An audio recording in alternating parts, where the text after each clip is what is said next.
चलो question number 1 है, इसके अंदर ये भी वेक्टर स्केलर और वेक्टर्स का ही है।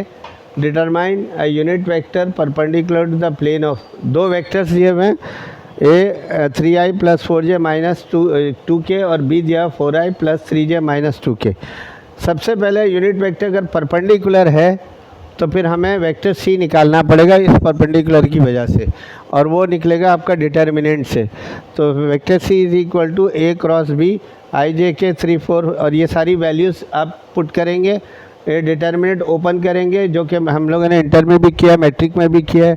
डिटर्मिनेंट ओपन करने के बाद ये वेक्टर सी आ गया। वेक्टर सी आने के बाद जो है ये फार्मूला है, इसमें हमें मैग्नीट्यूड निकालनी है। तो मैग्नीट्यूड ये रही -2i 2 स्क्वायर -2 स्क्वायर और -7 स्क्वायर, इसको एडअप करेंगे तो ये हमारे पास 57 आ गया।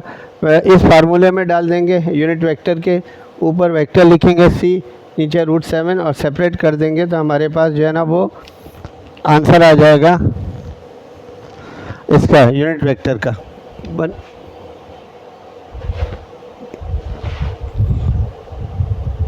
बस क्वेश्चन नंबर 2 जो है ये कह रहा है 3 वेक्टर्स हैं ए बी सी, ये तीनों वेक्टर्स कोप्लेनर हैं। कोप्लेनर वेक्टर क्या होता है? एक ही प्लेन पर लाई करने वाले। तो कह रहा है vector A vector B vector C bracket बना इज इक्वल टू हमेशा 0 होगा। क्वेश्चन नंबर 3, अगर ए वेक्टर की वैल्यू दी हुई है और बी वेक्टर की वैल्यू दी हुई है तो हमें प्रोजेक्शन चाहिए ए का ऑन टू बी। प्रोजेक्शन का मतलब है शेडो, तो लिहाजा प्रोजेक्शन ऑफ अलॉन्ग बी जो होगा वो आ जाएगा ए डॉट बी, और ये वेक्टर उतारा बी की मैग्नीट्यूड है, ये यूनिट वेक्टर है, B vector B divide by its magnitude. अगर वो बोलता है कि बी का ए पर है तो यहाँ वेक्टर बी लिखेंगे और यूनिट वेक्टर ए लिखेंगे। यूनिट वेक्टर का फार्मूला है वेक्टर जैसे B divide by its magnitude. तो ये हो गया ऊपर हमारे पास ए डॉट बी और बी, ये मैग्नीट्यूड हो गई। अच्छा, इसमें जो है हमारे पास ये आ जाएगा। अब इसके बाद ए डॉट बी निकालना है, तो 3 को i डॉट i 1 होता है, j डॉट 1 होता है, k डॉट k 1 होता है।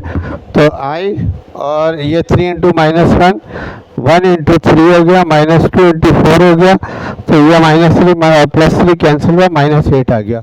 ये b की मैग्नीट्यूड निकालेंगे, 1 का -1 का स्क्वायर 3 का स्क्वायर 4 का। याद रखना माइनस साइन का स्क्वायर होगा, माइनस साइन हट जाएगा 1 आएगा।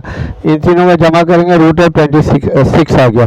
प्रोजेक्शन ऑफ अलॉन्ग बी, तो उस फार्मूले में हमने डाल दिया इसके अंदर, तो ये वेक्टर बी की वैल्यू डाली और इसका यूनिट वेक्टर डाल दिया, यानी ये हमारे पास आंसर आ गया -8/√26।